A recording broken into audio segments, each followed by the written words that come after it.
Good day everyone. So welcome to statistical analysis with software application class. So for fifth chapter of this class, okay, so it has a title of the normal distribution. Okay, so under this chapter there are three lessons. Share the normal distribution. The second one is the application of standard normal distribution, and then the last one is the central limit theorem. So for this lesson, I'm going to discuss to you the first lesson, which is the normal distribution. Okay, so for the learning outcome at the end of the lesson, you should be able to identify distribution as symmetric or skewed. Second is identify the properties of the normal distribution and find the area under the standard normal distribution given various C values. Okay, so in this chapter, uh, you will learn how researchers determine the normal interval for specific medical tests. So by using normal distribution, so you will see the same methods are used to determine the lifetime of batteries, the strength of probes, and other traits. So in medical, di ba? Okay, so have you ever wondered why what why does the medical practitioner know that you are already high blood or low blood? So may tinatawag tayo na normal blood pressure. Okay, so na-compute yun using the normal distribution. Okay, there are certain range of blood pressure na masasabi natin na normal lang. So kapag ito below the normal level, so masasabi natin na low blood ka, and then if it is above the normal level, so masasabi natin high blood ka. Same thing with UTI. So other medical test. Okay, maging sa natin, yun sa tinatawag sa dengue, di ba may platelets count? Okay, so paano nalalaman na may dengue siya, di ba? Kapag bumaba sa normal level yung platelet counts, and then dun natin nasasabi na nagkakaroon ng dengue ang isang tao. So same thing sa potassium, yung sa sa potassium ng isang tao na kapag mababa at kapag mataas, may epekto sa buhay ng tao yon.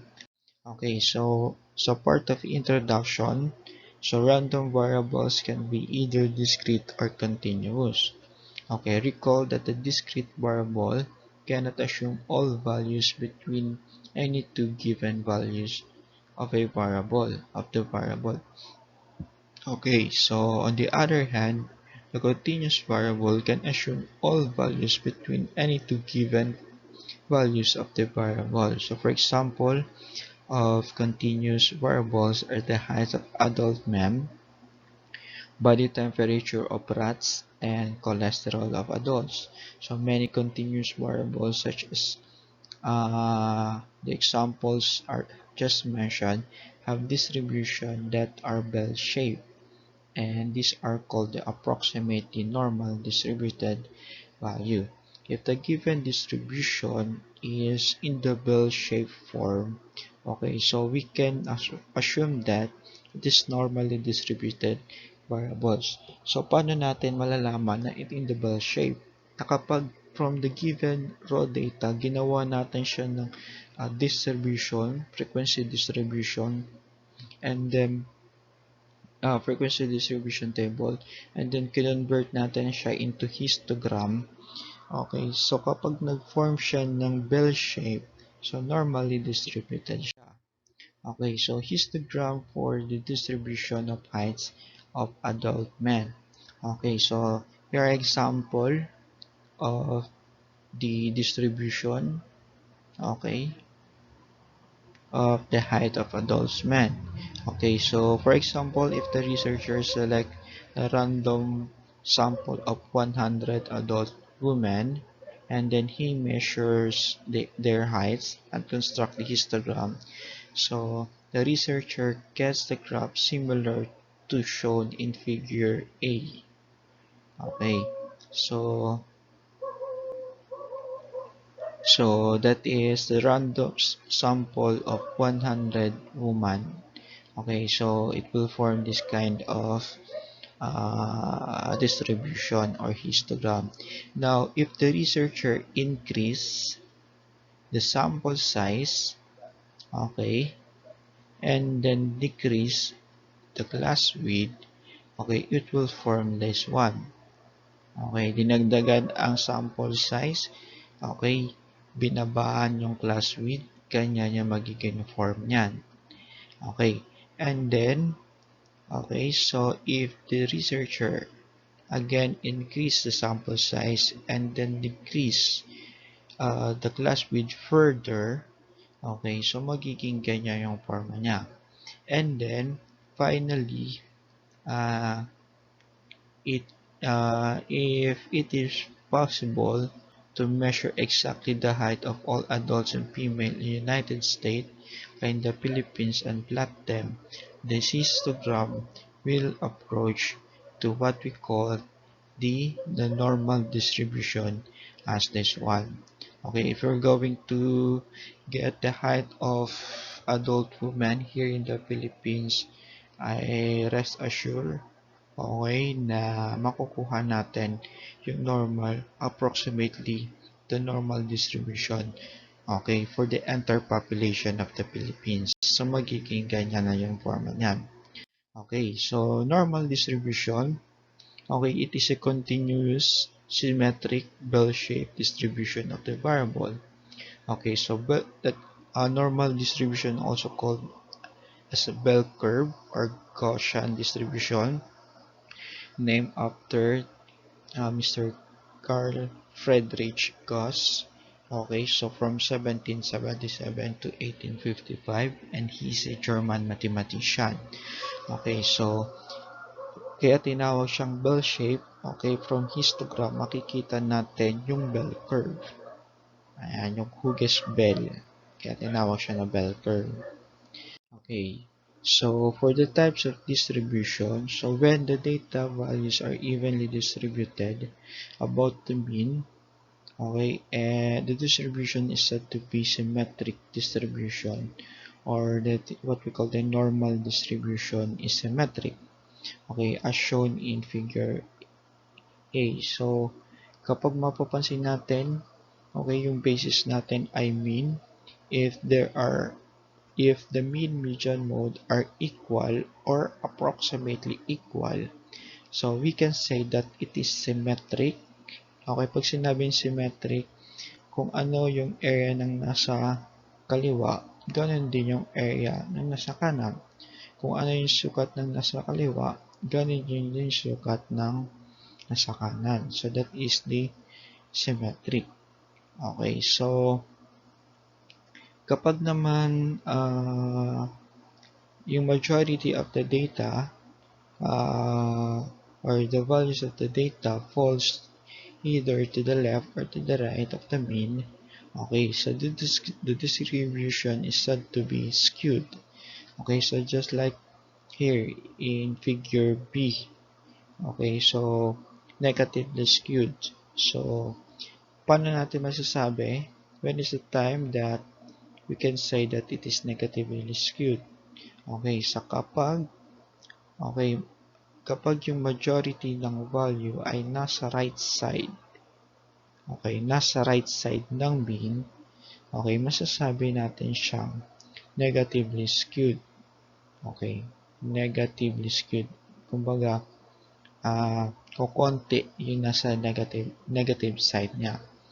Okay, and then kapag naman ang majority of the value or yung mean or yung median ay nasa left side ng mean, masasabi natin siyang positively skewed. Okay, so yun lang naman yung ano doon. Okay, yun lang naman ang mga keywords na kailangan nating tandaan in order to identify if the given distribution is symmetric, okay, left skewed or right skewed or negatively skewed or positively skewed. Si mean ang basehan natin. Okay, si mean ang magiging basehan natin doon. Okay, next is the normal distribution. The graph of the normal distribution depends on two factors. Okay, so paano ba kinikreate si normal distribution? At ano yung mga kailangan natin in order to create the normal distribution? Okay, and then saan siya nakadepende? Sabi nga dito, it depends on two factors. The first one is the mean. Okay, so mean, it determines the location of the center of the graph. Okay, si mean palagi siya yung center, nasa gitna ng graph natin. And then the second one is the standard deviation, determines the heights and then the width of the graph. Okay, so pansinin niyo itong graph na nasa kaliwa. Okay, so kung papansinin natin, ang mean niya ay 50. Bakit 50? Kasi 50 ang center, okay, ng distribution na yan. Okay, di ba? Ito yung 50. So, ang center niya ay 50. So, therefore, si 50 yung mean doon. Okay, next. Sabi dito, the standard deviation determines the height and the width of the graph. Okay, so kung papansinin natin, the red curve has a larger values of the standard deviation. So therefore, it more spread out. Okay, so si red, kung papansinin natin, ay mas malawak yung nasasakupan niya. So ibig sabihin nun, malaki yung value ng standard deviation kumpara sa blue. Compared to blue. Okay. So, paano how to create the normal distribution? Okay, so here is our bell curve. Again, okay, so let's put the center. Okay, so that is the mean. Okay, so ito yung mean natin, ito yung center, which is hinahati niya yung curve symmetrically. Pag sinabing symmetrically, okay, so yung left side ay equal, okay, or the same sa right side. Okay, so let's start identifying the the other points of the distribution. Okay, so sabi kanina, si mu or si mean ang center, and then si standard deviation, ito yung dinedetermine yung height and then yung width ng distribution. Okay, so kung ito si mean natin, para makuha natin yung mga points under the normal curve, okay, we need to add the standard deviation to the mu. Okay, so for example, on this part, so mu plus standard deviation. Okay, 1 standard deviation. Okay, next is mu plus second standard deviation, and then mu plus third standard deviation. Okay, 3 standard deviation. Okay, so yun yung ibig sabihin nun. Pag ito ay going to the right, i-add natin yung standard deviation sa mu or sa mean. Okay, kung sa left side naman, ima-minus naman natin. Okay, we have mu minus 1 standard deviation, then mu minus 2 standard deviation, and then mu minus 3 standard deviation. Okay, so that is how we create the normal distribution. Okay, so later or maybe on the next lesson, ituturo ko sa inyo kung paano talaga in actual yan, in actual application. Okay, so let's have first the property of the normal distribution. Okay, the normal distribution curve is bell-shaped. Again, the normal distribution curve is bell-shaped. Next, property. The mean, median, mode are equal and are located at the center of the distribution. Okay, we can say that it is normally distributed if the mean, median, mode are equal. Next, normal distribution curve is unimodal. It means it has only one mode. Okay, never mangyari na magkaroon ng maging normal distribution ang bimodal or multimodal. Okay, the fourth one, the curve is symmetric about the mean. Eh, pag sinabing symmetric, si mean yung gitna, symmetric siya from the left and then sa right side. The curve is continuous. Okay, meaning there are no gaps or holes. Next, the curve never touched the x-axis. Okay, so some others say that it is asymptotic. Pag sinabing asymptotic, okay, hindi siya magta-touch sa x-axis, hindi siya magkakaroon ng intersection with the x-axis. The 7, the total area under the normal curve is equals to 1 or 100%. Okay, take note of this one. The total area under the normal curve is 100%. And then, the empirical rule. So, sa empirical rule, ang sinasabi lang dito ay eto. Okay, for empirical rule, okay, so, for standard normal distribution, okay, so, sinasabi lang dito na 60% of the data falls within the first standard deviation from the mean. So, kung ito yung mean natin, yung first standard deviation ay ito, plus ito, ang total niyan is 68%. Okay. Next is 95% of the distribution falls, okay, within 2 standard deviation from the mean. Kung ito yung mean natin, okay, so from mean up to second standard deviation, okay, left and then right. And then sinasabi naman dito, okay, so 99.7% falls within the 3 standard deviation from here up to here. Okay, so ibig sabihin niya 99.7% yung ano nun, ang kabuuang area nun. Okay, saan natitira yung 0.3%? Yung 0.3% ay paghahatian ng left side and then the right side sa area na to. So, nandito yung 0.15%. Okay, so nandiyan yan. And then the other 0.15% ay nandito sa kaliwa. Okay, so that is what yun lang yung sinasabi ng empirical rule. Okay, yung percentage ng area ng normal curve and standard normal curve.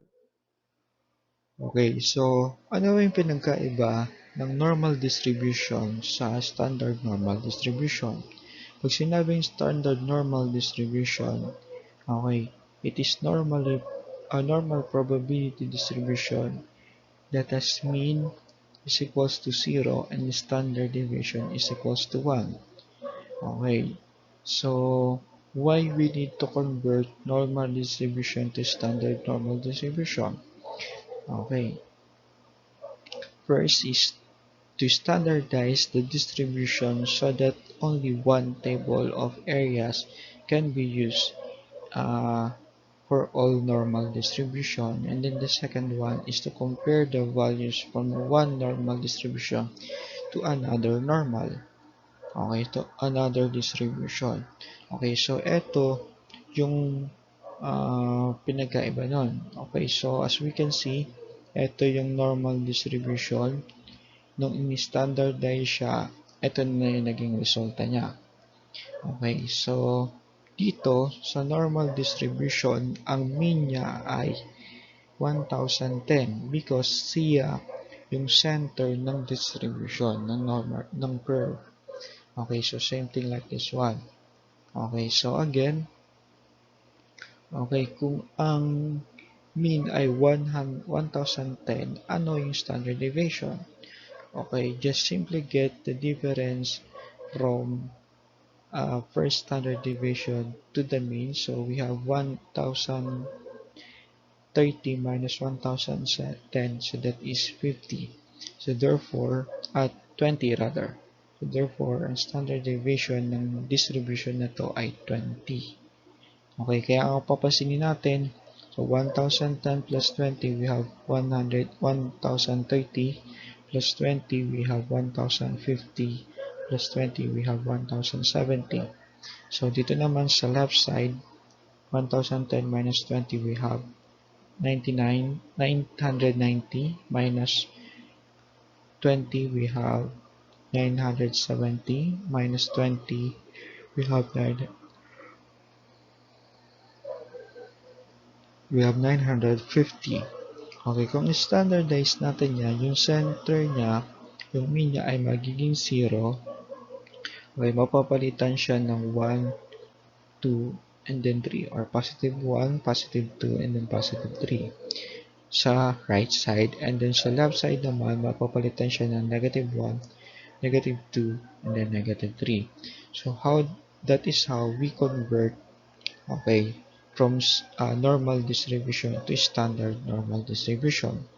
Okay, so paano nga ba i-convert yan? Okay, how to convert normal distribution into standard normal?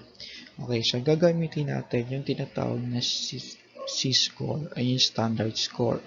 Okay, kaya siya tinawag na C-score, standard score, kasi using that formula, all numbers can be standardized using Z-score or standard formula. Okay, so let us use this illustration to standardize the normal distribution. Okay, which is this one. Okay, so this on this part, our x's are 950, okay, 970, 990, 1010, 1030, and then 1050, and then we have 1070. Our mean is 1010 because it is the center.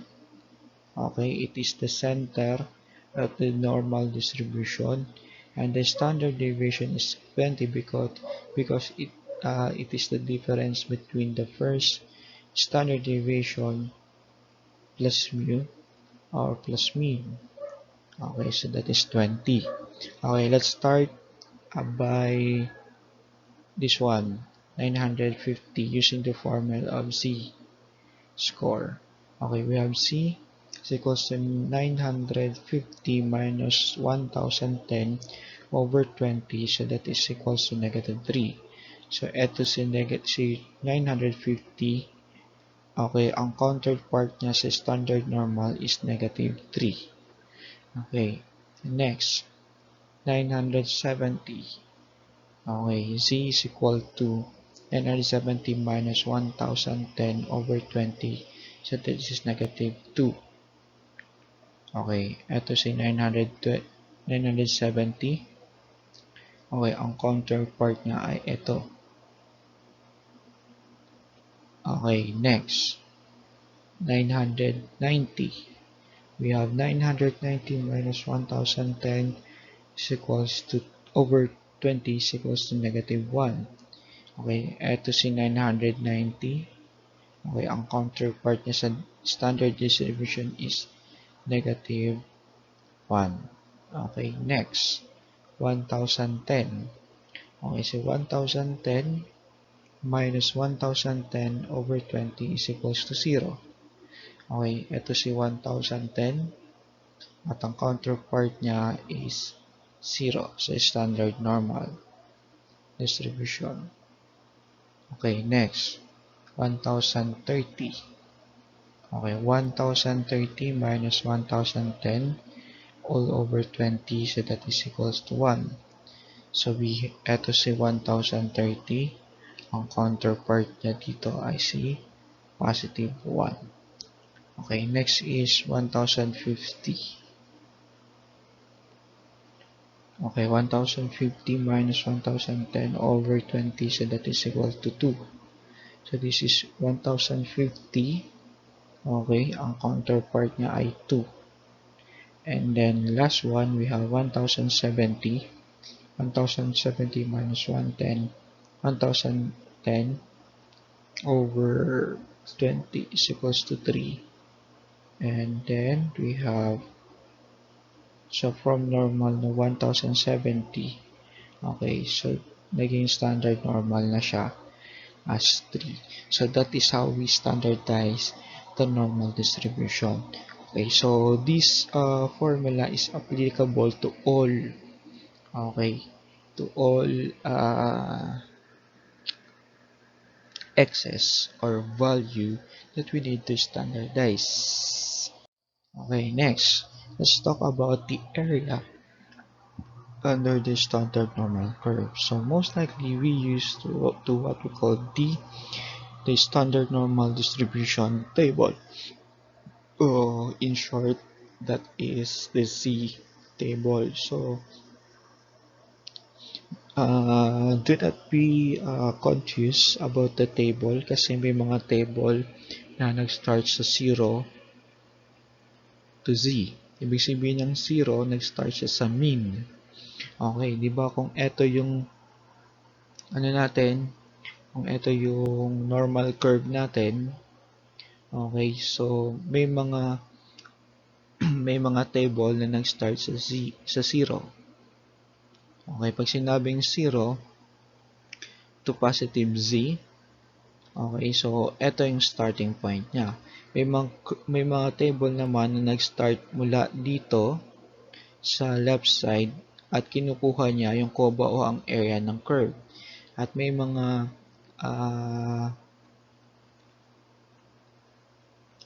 table naman na nag-start dito at kinukuha yung area ng nasa right side.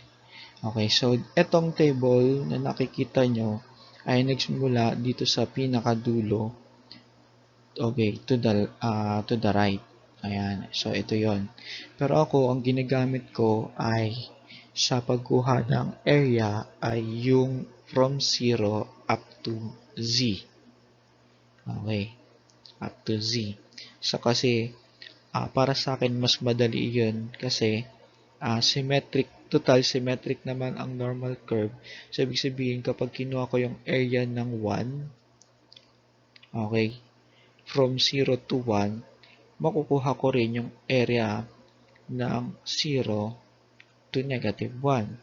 So since they are symmetric, kung ano yung area ng 0 to positive 1, yun din yung area nung 0 to negative 1. So same thing like from 0 to positive 2, kung ano yung area niya, ganun din yung area niya. So from 0 to negative 2. Okay, so yun yung ginagamit ko nun. Okay, so you can download in your cell phone yung what we call the C table. Actually, sa example ko later, makikita nyo yung application na gamit ko for C table.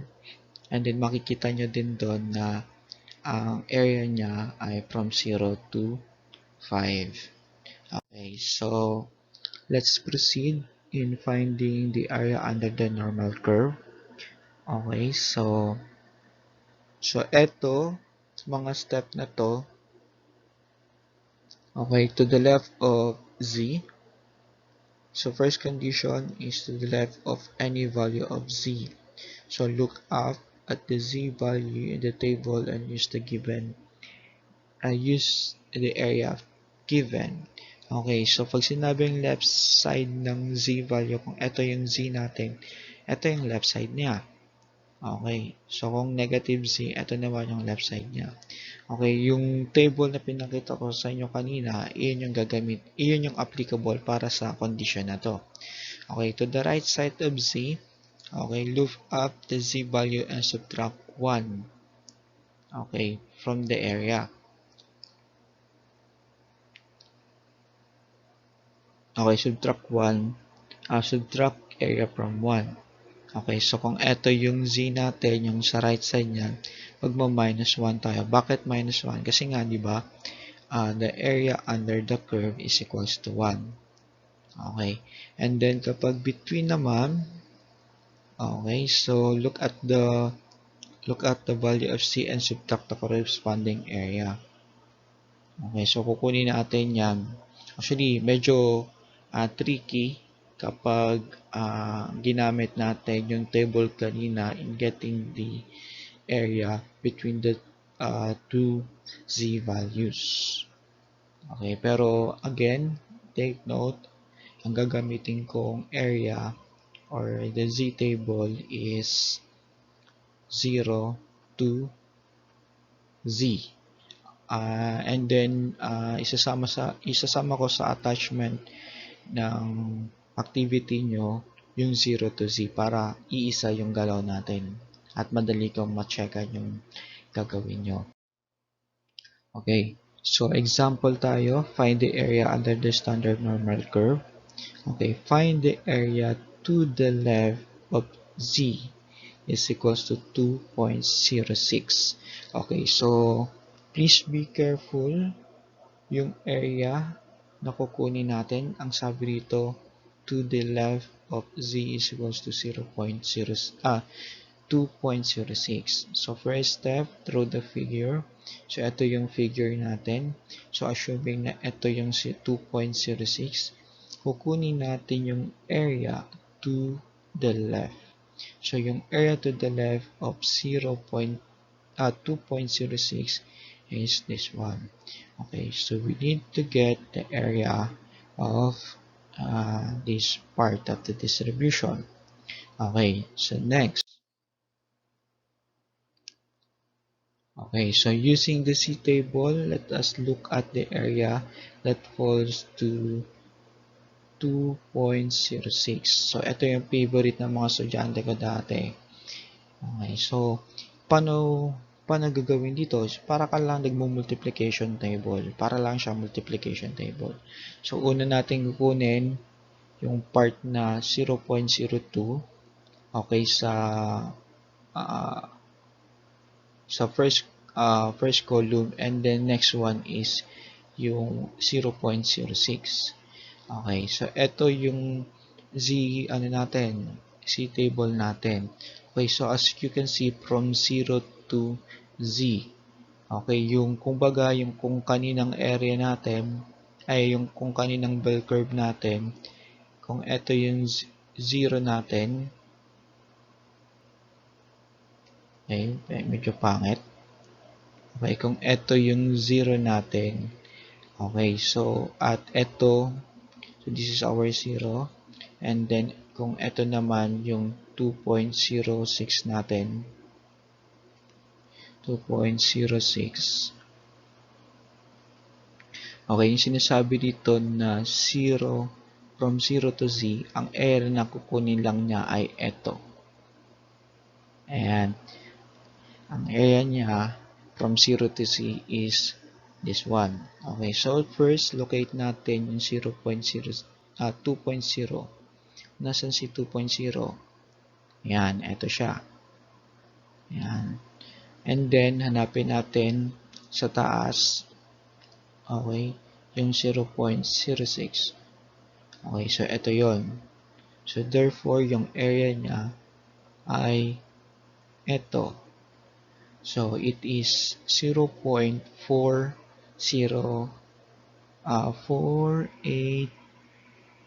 0.4803.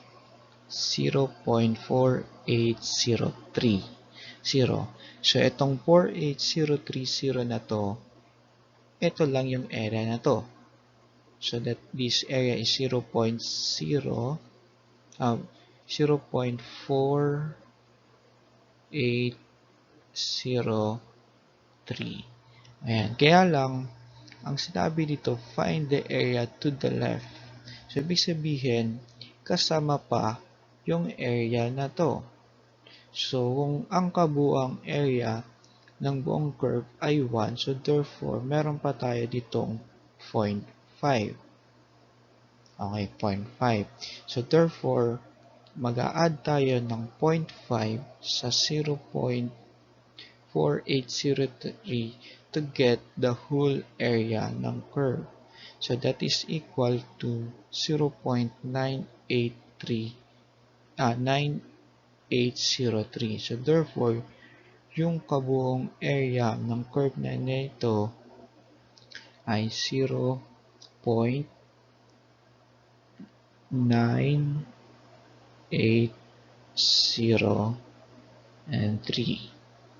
Okay, so iyon yung pinaka-area niya. Hence, 98% or 98.03% of the area is less than z is equal to 2.06. Okay. Next example. Okay, find the area to the right of negative 1.19. Negative 1.19. Okay, first step is to draw the figure. This is our curve. Okay, so this is negative 1.19 and we are asked to find the area to the right. Pag sinabing to the right, yun nasa right side ng 1.19. So, ito yung area na yon. Okay, so using our z table, look at the area that falls to negative 1.19.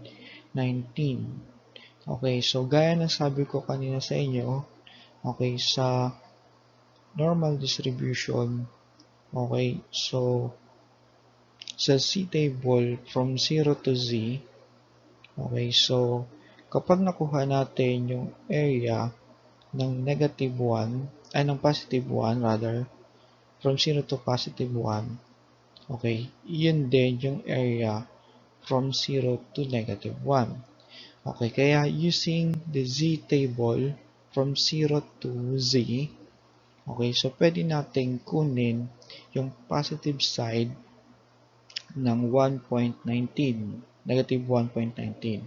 So, kukunin natin yung 1.19, kumbaga i-disregard natin yung sign at this moment.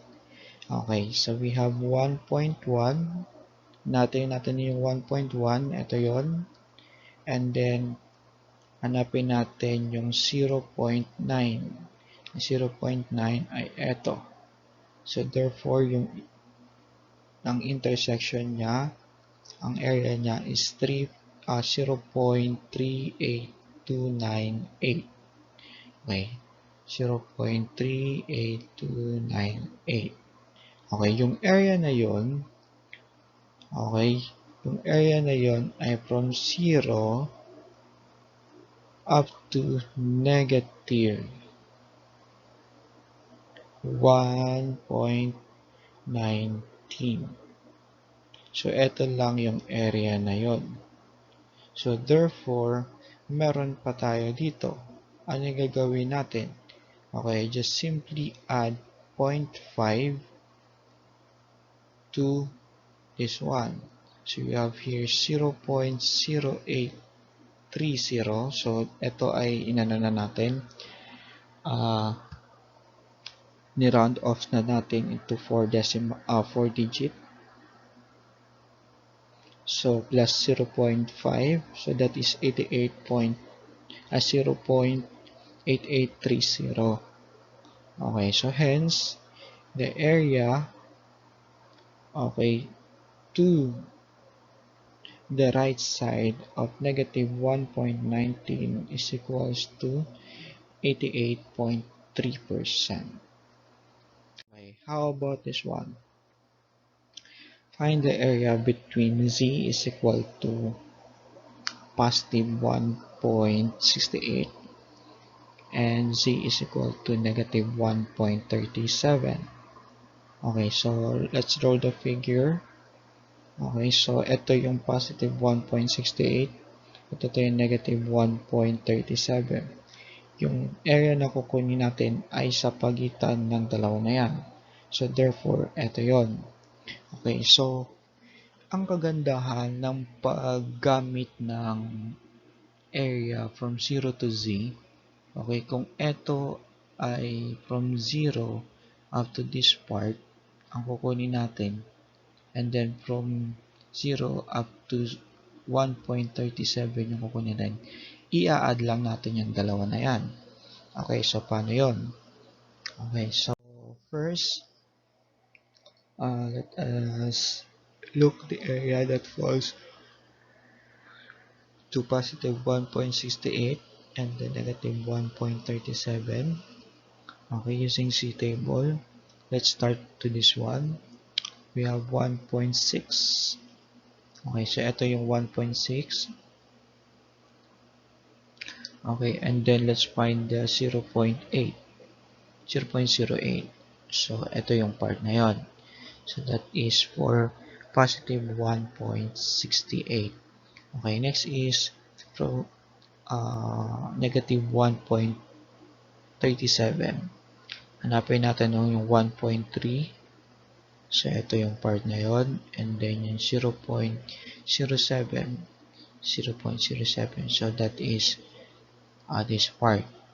Okay, so for positive 1.68, the area is 0.45352, and then for negative 1.37, so the area is 0.41466.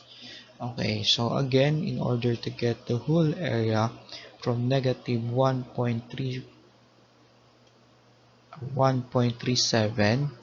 up to 1.63, so i-add natin yan. So 0.45352 plus 0.41466, so that is equal to 0.86818.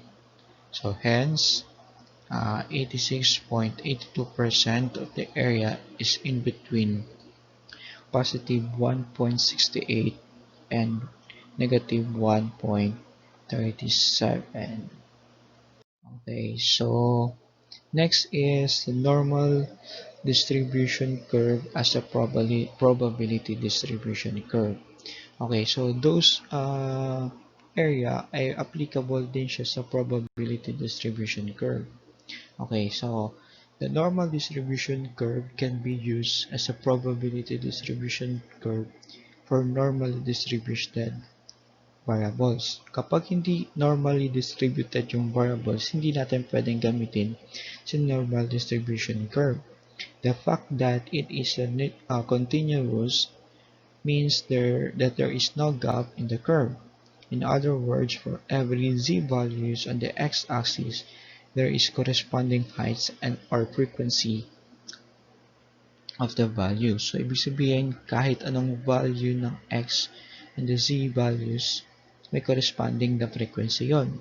Okay, the area under the standard normal distribution curve can also be taught as a probability. Okay, for probability, special notation is used. So, for example, if the problem is to find the probability of z, a value between 0 and 2.32, which is written as this one. The probability of C between 0 and then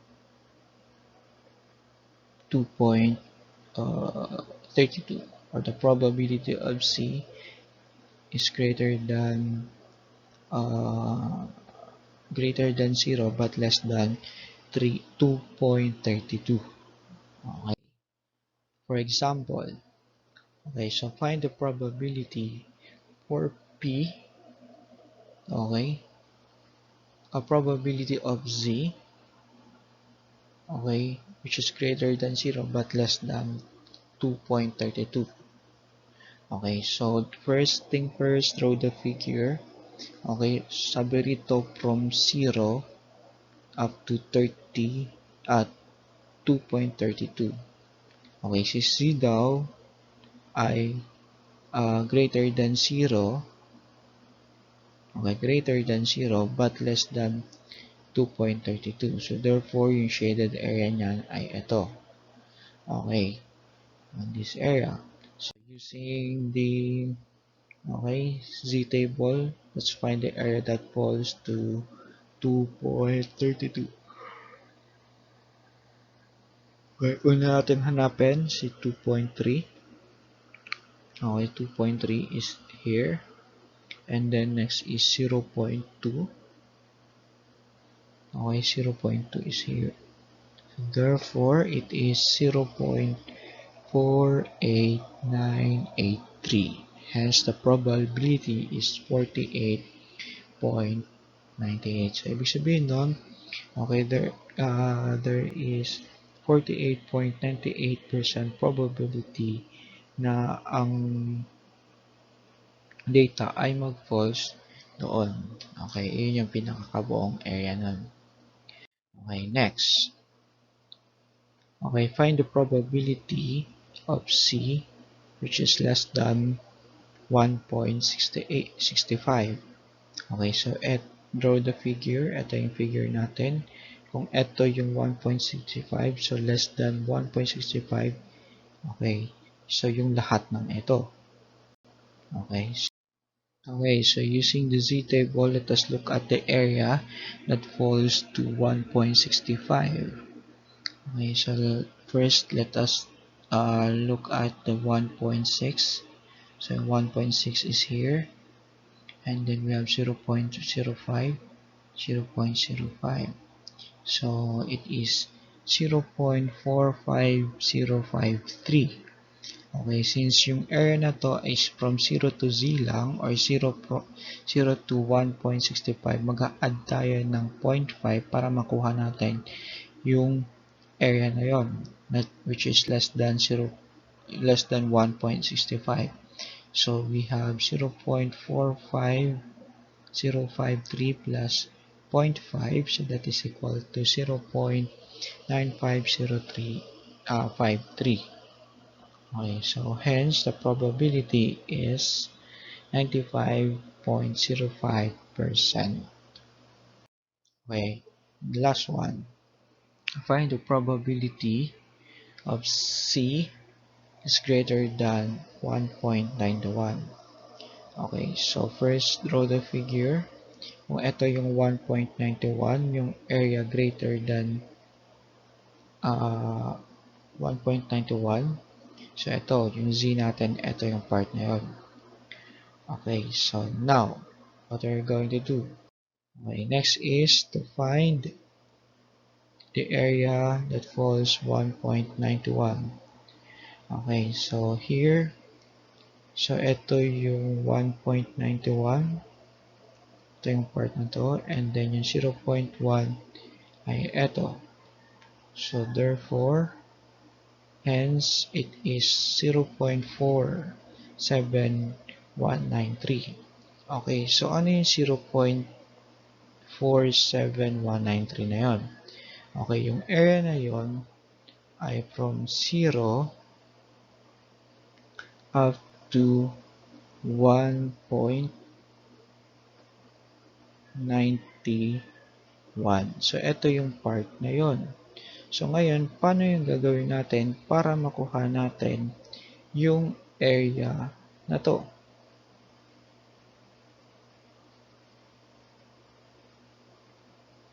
Okay, kung ang kabuang area na to ay 1, so therefore, mula sa mean, mula sa 0, hanggang dito sa right side na to, ang area niyan ay 0.5.